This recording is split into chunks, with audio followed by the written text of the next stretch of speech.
Teacher.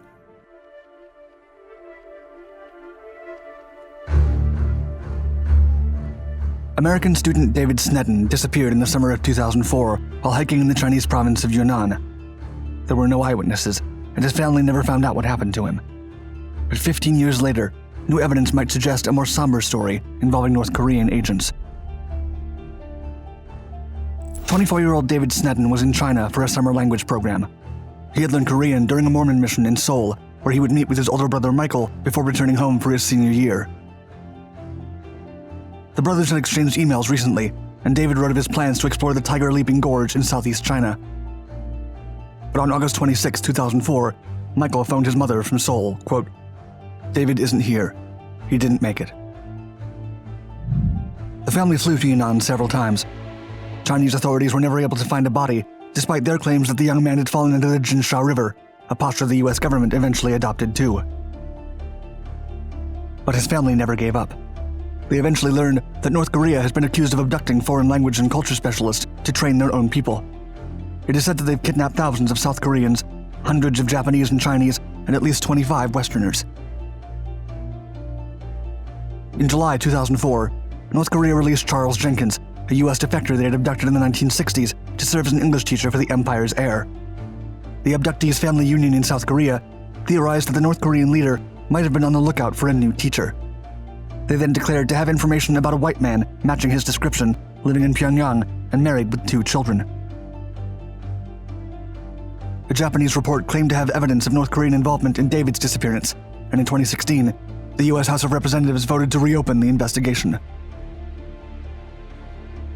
In 2017, David's family petitioned President Donald Trump to ask the Supreme Leader of North Korea, Kim Jong-un, about their son, but the matter was not discussed. A year later, the US Senate passed another resolution to continue with the investigation. Still, David's disappearance remains a mystery, and he was last seen leaving a Korean restaurant in Shangri-La.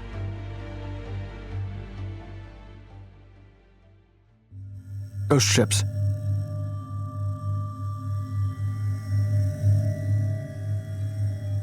Hundreds of North Korean ghost ships have washed up on Japan's western coast in the last decade. Some boats contain the remains of the crew, but North Korea has never acknowledged them. It's been inferred the men must have been desperate, drifting away aboard outdated boats into the tempestuous Sea of Japan. Analysts are not sure how long the so-called ghost boats have been adrift, but it is possible some have been wandering for years, given that Kim Jong-il pins have been found on board, and he passed away in 2011. The corpses and body parts remain unidentified and unclaimed by the North Korean government. They are cremated and respectfully interred in Buddhist temples across Japan. The deceased are said to have been wearing civilian clothes, although some boats are stamped as State Security Department and Korean People's Army. It is possible some men could have been defectors attempting to flee their repressive homeland. However, refugees often flee to South Korea, not Japan. Most experts believe the bodies belong to fishermen. After the Soviet Union stopped supporting the nation, almost 3.5 million North Koreans starved to death. Despite their superstitions and fears, and at the risk of running into Young Wang, the fabled Dragon King, they set out to the sea. Under Kim Il-sung's leadership, the Democratic People's Republic of Korea's fishing fleet became a standpoint of how modern and prosperous the socialist state was. The government nationalized the fishing grounds, boats, factories, and other fishing equipment around 1948. It is said that North Korean fishermen still use the same equipment and methods since then. Recent investigations also suggest that illegal Chinese fishing in Korean waters might be pushing downtrodden fishermen towards Japanese territory. But as secretive as North Korea is, we may never know what is really happening. Reactivated.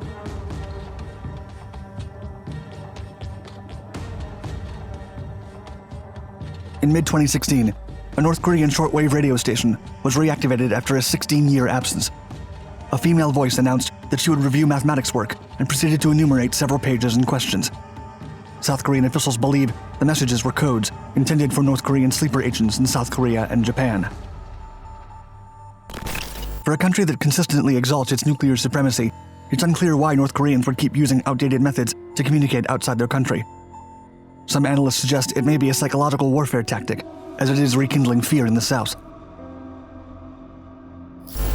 Decades ago, it wasn't uncommon to receive static-filled signals from North Korea, despite the South Korean government's efforts to bar civilians from listening. Still, the broadcasts emitted on June 24th and July 15th came after a 16-year silence, and it left specialists confused about the North's intentions. Kim Dong-sik, a former North Korean intelligence officer captured by South Korea in 1995, advised officials that the broadcast should be taken seriously. He warned that the North may have been reactivating their espionage efforts, and recalled having listened to similar transmissions while working for them. In the first transmission, an eerie female voice uttered, quote, "From now on, I will give review work for the subject of mathematics, under the curriculum of a remote education university for exploration agents of the 27th Bureau." She then proceeded, quote, "On page 459, question number 35. On page 913, question number 55. On page 135, question number 86.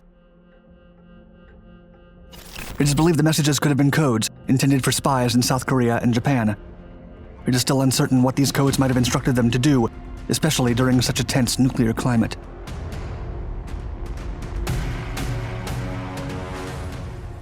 Invitation only.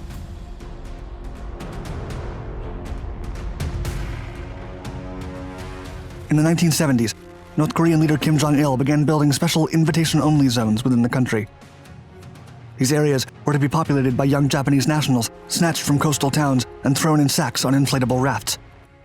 The program quickly expanded around the world, and North Korean agents are believed to have possibly abducted thousands.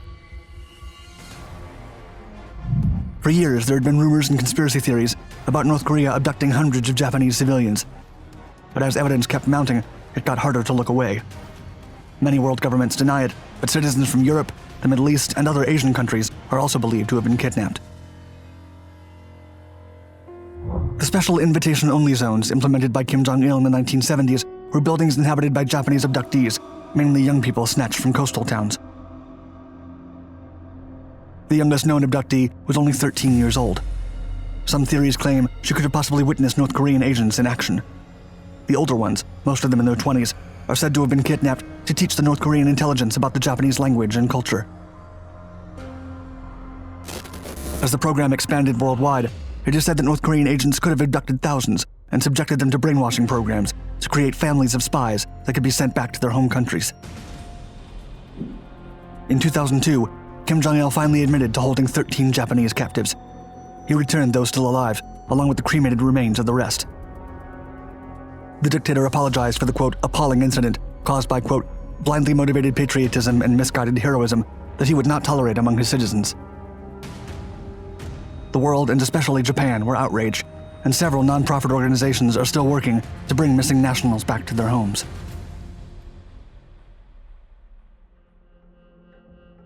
Mount Paektu.